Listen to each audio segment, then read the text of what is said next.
Twelfth result வந்து எல்லாருமே கன்ஃபியூஷனில் இருக்கிறாங்க. அடுத்து என்ன பண்ணணும்னு. மார்க் வந்தவங்களுக்கு அடுத்த எக்ஸாமில் என்ன மார்க் வரும்னு தெரியல. மார்க்கு கம்மியாக வந்தவங்களுக்கு நம்ம நினச்சது பண்ண முடியாது, அப்போ என்ன பண்ணணுங்கிற ஒரு குழப்பம். இப்படி டுவெல்த் இருக்கிறவங்க பர்டிகுலராக நிறைய கன்ஃபியூஷனில் இருக்கிறாங்க. காலேஜுமே வந்து ஃபைனல் இயர் முடித்தவங்களுக்கு நிறைய கன்ஃபியூஷன் இருக்குது. ஸோ இன்றைக்கி நம்ம வந்து எத்தனை விதமான வாழ்க்கையில் ப்ரொஃபஷன்ஸ் இருக்குது, அதுக்கப்புறம் இந்த ப்ரொஃபஷன்ஸுக்கு போகிறதுக்கு முன்னாடி நம்ம சூஸ் பண்ண வேண்டிய ஒரு முக்கியமான விஷயத்தை பற்றி பார்க்க போகிறோம்.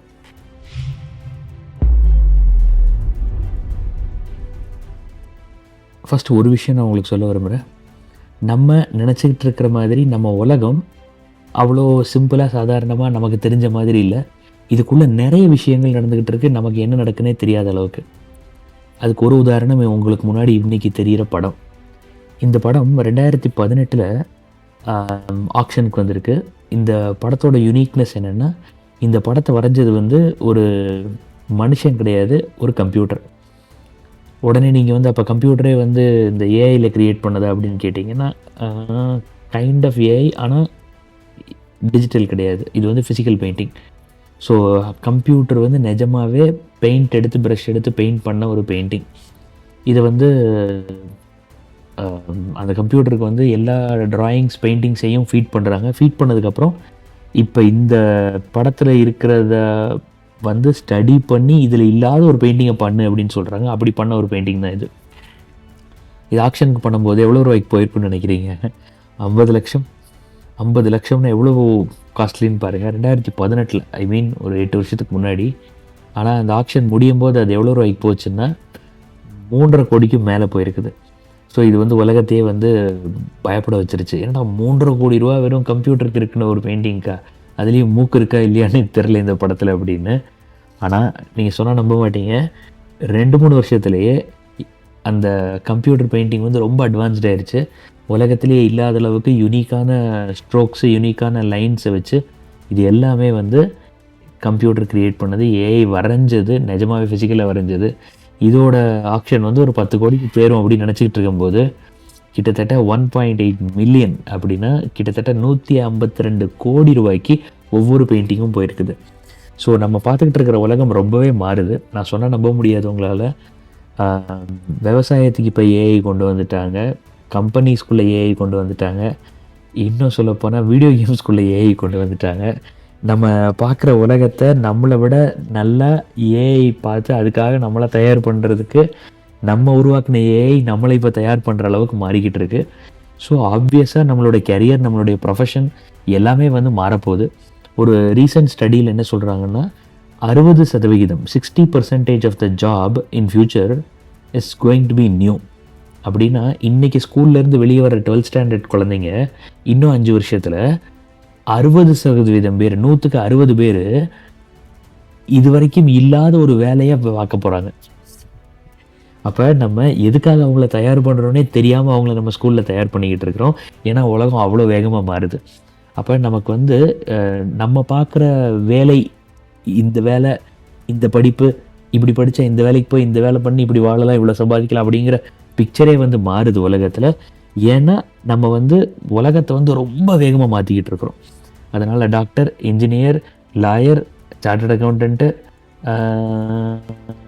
டிரைவர், போலீஸு இப்படின்னு சொல்லக்கூடிய அந்த 10 ஜாபை விட இன்னும் ஆயிரக்கணக்கான புது ஜாபுகள் வந்துக்கிட்டு இருக்கு. ஒரு சின்ன ஒரு உங்களை வந்து மைண்ட் ப்ளோ பண்ணுறதுக்கு ஒரு விஷயம் சொல்கிறேன். வீடியோ கேம் விளையாடுறவங்களும் நம்ம பார்த்துருப்போம். அந்த வீடியோ கேம் விளையாடுறதுக்கு கோச்சர்ஸ் இருக்கிறாங்களா, இப்போ கோச் இருக்கிறாங்களா அப்படின்னா, நான் எப்படி வீடியோ கேம் விளையாடணும்னு எனக்கு வந்து ஒரு கோச் சொல்லிக் கொடுப்பாங்க.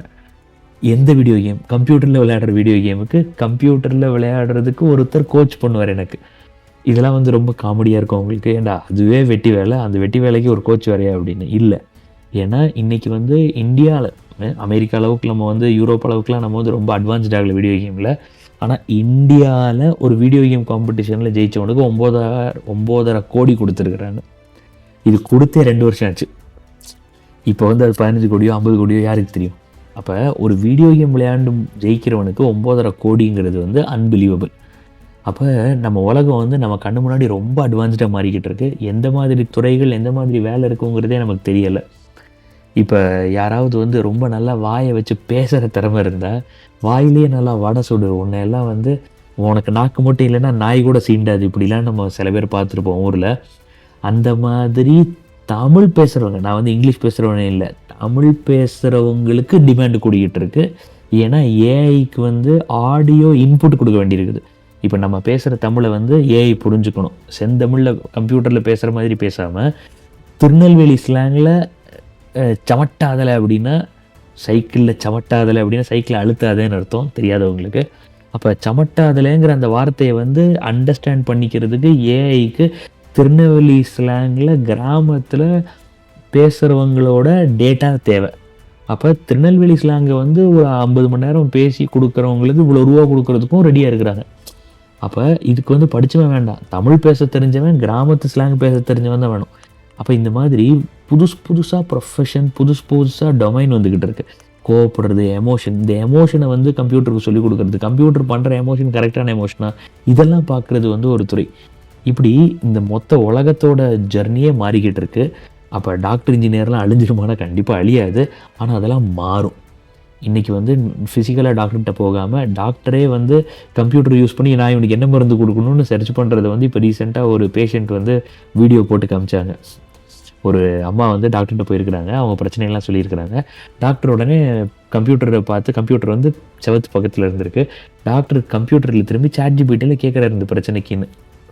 அப்போ இந்த அம்மா வந்து ஃபோட்டோ எடுத்துகிட்டு கமெண்ட் பண்ணுறாங்க, அவன் at least paid version ChatGPT use பண்ணுவான்னு நினைக்கிறேன், கொஞ்சம் நல்ல ரிசல்ட் வரும் அப்படிங்கிற மாதிரி கிண்டலாக அந்த போஸ்ட் போட்டிருக்காங்க. இது பெரிய வைரல் ஆயிடுச்சு. இப்போ நிஜமாகவே வந்து டாக்டர், இன்ஜினியர் எல்லாமே இருக்கிறாங்க, ஆனால் எல்லாருக்குமே வந்து டெக்னாலஜி மூலமாக அவங்களோட ப்ரொஃபஷனே வந்து மாறிக்கிட்டு இருக்குது. அப்படி இருக்கும்போது புது ப்ரொஃபஷனும் வந்துக்கிட்டு இருக்கு. அப்புறம் நம்மளோட ஃப்யூச்சரே வந்து மாறப்போகுதுங்கும்போது நம்மளோட ஜாப், வேலை, ப்ரொஃபஷன், கெரியர் இப்படின்னு நினைக்கிறதே வந்து நம்ம வந்து வேறு மாதிரி யோசிக்க வேண்டிய ஒரு சூழ்நிலையில் இருக்கிறோம். ஸோ இன்றைக்கி நான் உங்களுக்கு 2 விதமாக உங்களுக்கு இந்த என்டையர் டிஸ்கஷனை கொண்டு போக போகிறேன். இந்த வேலை பார்க்கலாம், அந்த வேலை பார்க்கலாம், இதை பண்ணலாம், அதை பண்ணலாம், இப்படி பண்ணுங்கள், அப்படி பண்ணுங்கள், இத்தனை ப்ரொஃபஷன் இருக்குது, இந்த எக்ஸாம் எழுதுங்க, இந்த பரீட்சை எழுதுங்க, ஐஏஎஸ் படிக்கலாம், ஐஏஎஸில் இத்தனை கேட்டகரி இருக்குது, இப்படியெல்லாம் சொல்கிறதுக்காக நான் வரல. அது சொல்ல போகிறேன், ஆனால் அது என்னோடய மெயின் இன்டென்ஷன் இல்லை. ஏன்னா அதை வந்து கெரியர் கவுன்சிலிங்னு சொல்லிட்டு பல பேர் பண்ணிக்கிட்டு இருக்கிறாங்க. அப்போ நம்மளும் வந்து பண்ணதே திரும்ப பண்ணுறது எனக்கு பிடிக்காது. எனக்கு வந்து ஏதாவது கொஞ்சம் நியூவாக இருக்கணும், யூஸ்ஃபுல்லாக இருக்கணும், ரொம்ப யூஸ்ஃபுல்லாக இருக்கணும், வித்தியாசமாக இருக்கணும்.